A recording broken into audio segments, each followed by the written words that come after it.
So I just finished reading the finale of Kaiju number 8, and spoilers, obviously. And if you don't care, you just want to know my thoughts about the ending, regardless if you've seen the anime or not read the manga, then anyway, by all means, stay here. I really appreciate it. But yeah, I kind of just wanted to get my thoughts overall about the ending because I've seen people online saying that the ending was rushed and they wasn't happy with it or whatnot. I could totally understand from that aspect because everybody has their own opinions, right? Because like how I'm making this video is just my opinion only. I don't think necessarily it was rushed by any means. I just feel like there wasn't really much going there because the author didn't really set up no other villains besides Kaiju number 9. Like he was kind of the main villain end all be all, you know what I'm saying? Especially if you read the manga, because initially how I got into the series, my brother was hyping it up saying, oh, it's one of the best new gens and stuff like that. He's a huge Kaiju number 8 fan and stuff like that, so I'm like, all right, let me watch the anime, let me see if I can get into it and whatnot. I actually really liked it. I feel like I had a super strong start, so I'm like, all right, let me check out the manga though and let me see what's up with it. So I made a whole separate video about the manga, giving my thoughts on it and stuff like that. And I had mentioned that video saying, all right, like, because for me, when I read the manga at the time, I had a strong start, and then in the middle kind of fell flat, a little bit repetitive, and then once we got to the final arc, that was pretty much it. And when I said in that video, really, I was like, all right, what's gonna be next after Kaiju number 9? There wasn't really no other villains like set up or anything. Kaiju number 9 was kind of pretty much like the end all be all of kaijus, if that makes sense. And like with this chapter, with the finale, kind of confirms that, because even when you read the chapter, you pretty much know that there's pretty much like the worst catastrophic of all history in the kaiju world and stuff like that. You see Kafka pretty much wake up in the hospital. He looks really unk in that opening and stuff like that, but then he goes back to the defense force. He actually gets to have his dream lived on, so now he's on the defense force. You see everybody there kind of waiting for him and stuff like that, greeting him like, welcome Kafka, you know what I'm saying? So everybody's pretty much happy for him. Obviously, one thing too, like all those like kaijus and stuff like that they keep, especially with the Kaiju number 9, they're gonna keep that in like the storage and study it, I guess, to maybe use as a weapon or whatever the case is in the future.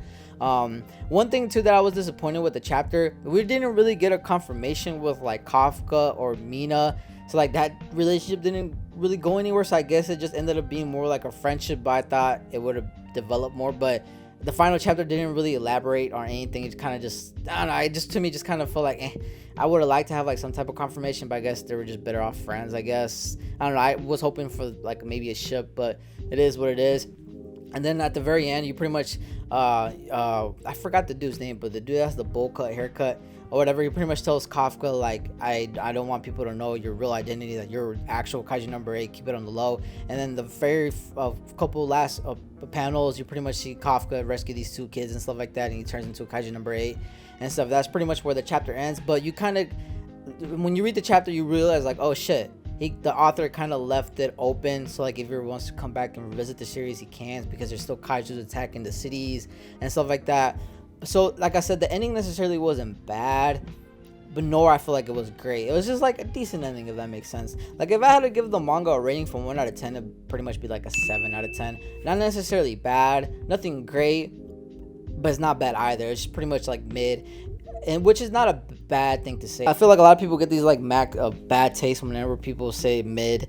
Like I'm not saying it's bad or anything, it's just mid, like decent. I feel like this is a good manga / anime to pick up if you're barely getting into manga or anime, like a good starter kit, if that makes sense. But I don't know, I feel like it was just such a wasted potential. I feel like it's the best way to describe this series overall, because I feel like a lot of things were left to be desired, and I feel like the author had a good setup but just didn't really know how to land it and explore maybe certain things, because I feel like we could have gotten a lot more characters kind of develop and stuff like that. Because in the top of my head, I feel like there's only 4 characters that I really fuck with: Kafka, Jen, Sao's daughter, I forget her, Kikaru or some shit like that, and then this other, the bowl cut dude, I forget his name, and then maybe Reno, and everybody else I kind of forgot, if that makes sense. So like I feel like you could have given this more development. Certain characters just didn't get enough screen time, my personal opinion. And I mean, Kaiju number 9 overall as a villain, he was cool. He was just like a bad villain, you know what I'm saying? Not to say he was, I feel like there was other kaijus way better than him, but like I don't know, I feel like the author could have really explored the kaiju world and really given us more. But I feel like the manga kind of failed and kind of lost his identity towards the middle, and then the very end, like I said, they were fighting Kaiju number 9 for like over 40 chapters. So like I mean, he was pretty much like the main be all, and then after that's like what's next. So you know how normally in other shonen shows and stuff like that, battle mangas, you have like your main villain, but then you have like other sub-tier villains and stuff like that, and then you think that guy is the main villain, but not, he's just a puppet to the main villain. Kaiju didn't really have that. I feel like Kaiju number 9 was pretty much the end all be all, and after that, what is there next, you know what I'm saying? Unless the author just wanted to pull something out of nowhere and just like, hey, there's another Kaiju way stronger than Kaiju number 9. But you know, I feel like the author kind of maybe just lost his idea of what he wanted to do with the series and stuff like that. And honestly, I'm not mad at it, you know what I'm saying? I feel like he ended it where he wanted to end. He even left us a message here on the screen on his official Twitter account saying thank you for everybody who checked out Kaiju number 8 and stuff like that and whatnot. He tried doing his best and fit everything he could, but obviously not everything could fit in, but he just wanted to pretty much say thank you and everything. So I mean, I'd rather respect a mangaka like where they feel like they should end it on their note and not on someone else's terms. Like if they feel like this is the best way to end their series, then by all you know means feel free to do so, you know what I'm saying? But like I said, overall though, I did enjoy the story. I just feel like there was a lot of things left to desire, a lot of things we could have explored, just a lot of wasted potential for a great series from the start, and then it kind of just fell off little by little. But like I said, overall though, I feel like it's a cool manga series overall / anime. If you definitely want to pick it up to it, I know a lot of people are gonna fuck with the anime because I fuck with the anime. I'm really excited for season 2 to air this weekend and stuff like that. But yeah, just kind of wanted to give my thoughts overall about the manga because I know it just recently ended, and I feel like more people are gonna really get into it once the anime airs again and they want to check out the manga because it wasn't that long. Only 129 chapters. Demon Slayer wasn't that long either. Like I said, Undead Unluck wasn't that long either. Mashle wasn't that long either. I just feel like it also didn't help too because it was like a bi-weekly thing, so it wasn't like a weekly release. But yeah, overall though, like I said, it was a cool, fun manga, short, something you can recommend to your friends and stuff like that.